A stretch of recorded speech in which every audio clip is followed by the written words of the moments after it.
आज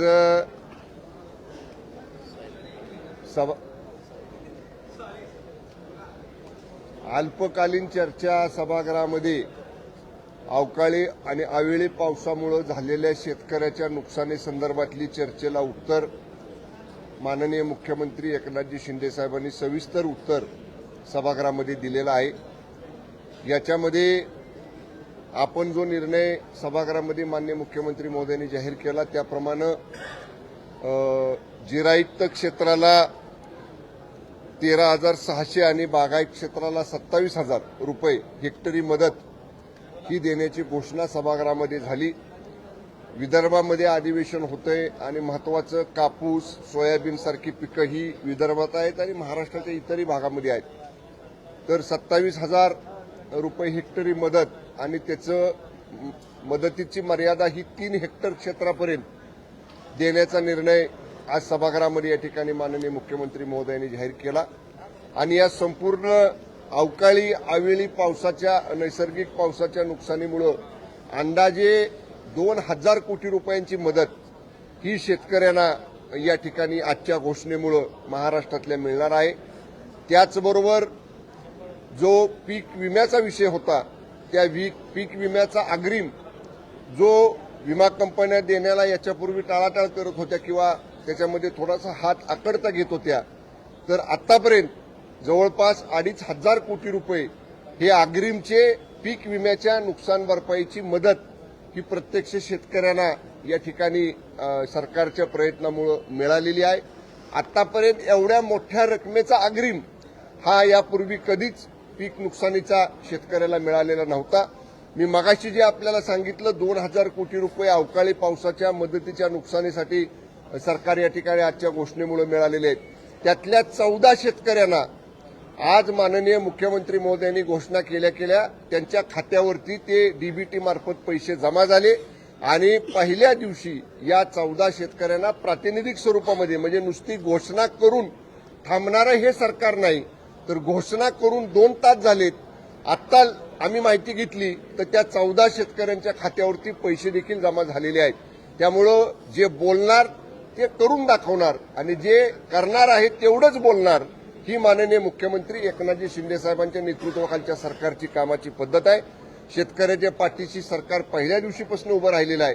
मी माननीय मुख्यमंत्री महोदयांनी सभागृहात जे सविस्तर उत्तर दिलं ते रिपीट करणार नाही, परंतु माननीय शिंदे साहेबांच्या फडणवीस साहेबांच्या आणि मान्य दादांच्या नेतृत्वाखालचं सरकार आल्यापासून जवळपास 44,287 कोटी रुपयांची विक्रमी मदत वेगवेगळ्या माध्यमातून या 1.5-2 वर्षामध्ये महाराष्ट्रातल्या शेतकऱ्यांना ह्या सरकारनं केलेली आहे। एवढी मोठ्या रकमेची मदत आजपर्यंत महाराष्ट्रातल्या शेतकऱ्यांना कधी मिळालेली नव्हती। त्यामुळे जी मंडळी केवळ शेतकऱ्यांच्याबद्दल पोकळ अवसान आणून बोलत होती याच्या अगोदर, त्यांना प्रत्यक्ष कृतीतनं आणि शेतकऱ्याला भरघोस आर्थिक मदत देऊन या सरकारनं आपण शेतकऱ्यांच्या पाठीशी आहोत हे या आजच्या घोषणेतनं दाखवून दिलेलं आहे। काय प्रश्न असतील तर विचारा।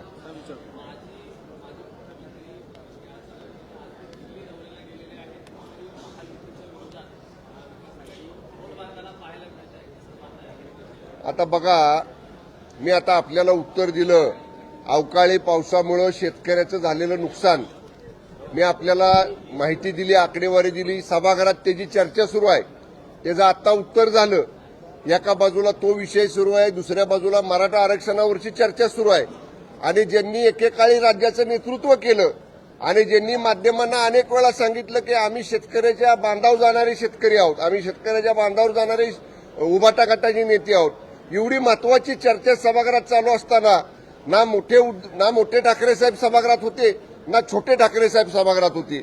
आज शेतकऱ्याच्या बाजूनं सरकार काय मदत करतंय, सरकारनं काय केलं पाहिजे याच्या चर्चेमध्ये सुद्धा जे सहभागी होत नाहीत, ज्यांना केवळ आणि केवळ सत्तेचं पडलंय, दिल्लीमध्ये जाऊन आपल्याला इंडियाच्या त्या इंडी आघाडीमध्ये काय वाटा मिळतोय का, आता राहिली साहिली तरी आपला पक्ष टिकतोय का, याच्यासाठी हातपाय हलवण्याचं काम त्यांचं सुरू आहे।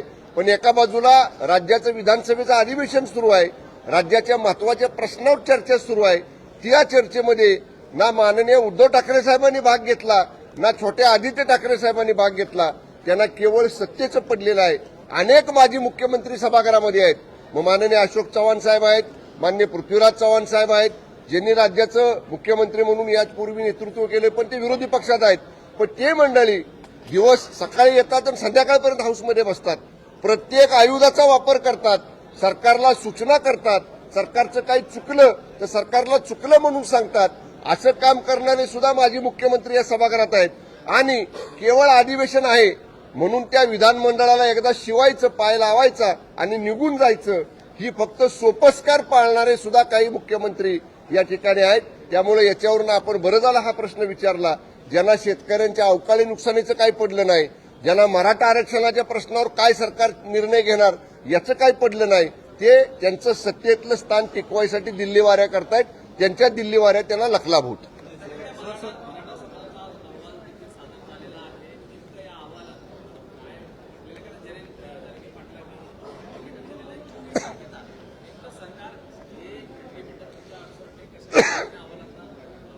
मराठा आरक्षण उपसमितीसाठी जस्टिस शिंदे साहेबांची जी समिती नेमलेली आहे त्या समितीनं आज या ठिकाणी माननीय मुख्यमंत्री महोदयांकडे आणि दोन्हीही उपमुख्यमंत्री महोदयांकडे समितीचा अहवाल सादर केलेला आहे. मराठा आरक्षण उपसमितीची बैठक आज माननीय मुख्यमंत्री महोदयांनी त्यांच्या शासकीय निवासस्थानी बोलवलेली आहे. त्या बैठकीमध्ये या अहवालावरती चर्चा होईल, या अहवालावरती विचार केला जाईल आणि नक्की जसं यापूर्वी माननीय मुख्यमंत्री एकनाथजी शिंदे साहेबांनी, फडणवीस साहेबांनी आणि मान्य दादांनी सांगितलेलं आहे, इतर कुठल्याही समाजाच्या आरक्षणाला तीळ मात्रही धक्का न लावता मराठा आरक्षण द्यायचं, हा जो माननीय शिंदे साहेबांचा शब्द आहे तो शब्द हे सरकार 1001% पूर्ण करेल. ओके.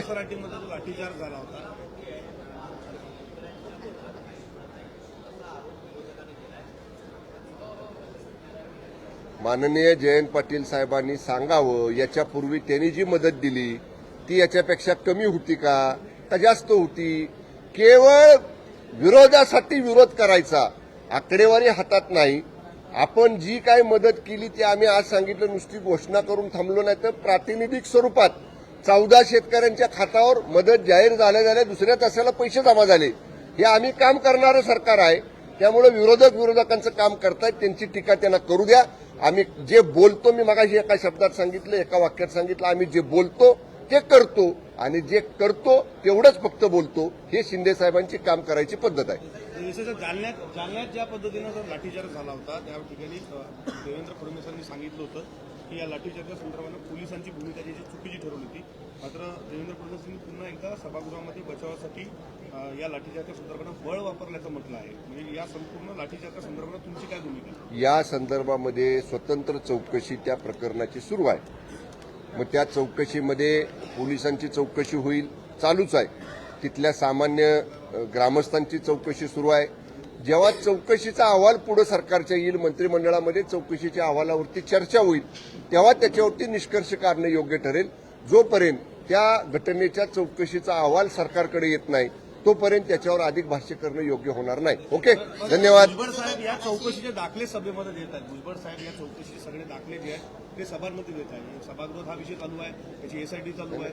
मी सकाळी सुद्धा बोललो बघा, भुजबळ साहेब असतील किंवा आम्ही असू कुणी, जेव्हा एखाद्या विषयावरती चर्चा सुरू असते, सभागृहामध्ये असते किंवा एखादा विषय अत्यंत महत्वाचा असतो, संवेदनशील असतो, तेव्हा मंत्री म्हणून जेव्हा आम्ही गोपनीयतेची शपथ मंत्रिपदाचं पदभार स्वीकारताना घेतलेली असती तेव्हा आपल्याला सामंजस्याची भूमिका घ्यावी लागते.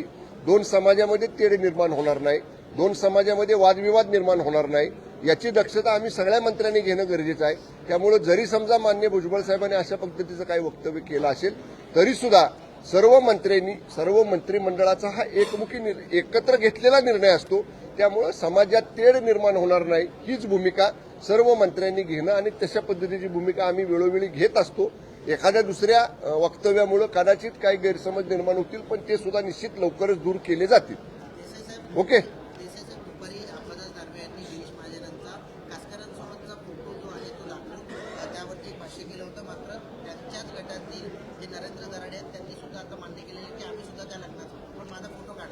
एक आहे बघा, बरोबर आहे. मग आपण सांगितलं आता की आमदार नरेंद्र दराडेंनी सांगितलंय बघा, या विषयावरती मी सुद्धा सभागृहात त्यावेळी होतो. माजी मुख्यमंत्री उद्धवजी ठाकरे साहेब तिथं सुद्धा त्या सभागृहामध्ये होते.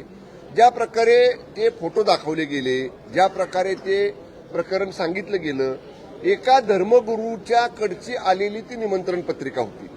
समोरच्या बाजूचं दूरदूरचं नातं कुठंतरी आहे असं सांगितलं जातंय. जेव्हा राजकीय नेत्यांना, राजकीय पदाधिकाऱ्यांना आपल्या जिल्ह्यातला, आपल्या तालुक्यातला एखादा धर्मगुरू, धार्मिक गुरु आपल्या परिवारातल्या शुभकार्याचं आमंत्रण देतो, तेव्हा आपण त्या लग्नाला जात असतो. म्हणून मी पहिल्या दिवशीपासून सांगतोय, लग्नातल्या वधूवरांना शुभ आशीर्वाद द्यायला जाणं, लग्नाच्या रीतिरिवाजाप्रमाणे पाहुणचार घेणं ही एका बाजूची गोष्ट झाली. आणि दुसऱ्या बाजूला जो हस्तक आहे, दाऊदचा हस्तक आहे, ज्याचं नाव काय तुम्ही सांगितलं नाही, त्याला नाव काय म्हणतात, त्याला टोपण नाव गुत्ता ना काय, कुत्ता, सलीम कुत्ता. तर त्या सलीम कुत्ता बरोबर नाच करणं पार्टीमध्ये, हे दोन वेगळ्या बाजू आहेत ना.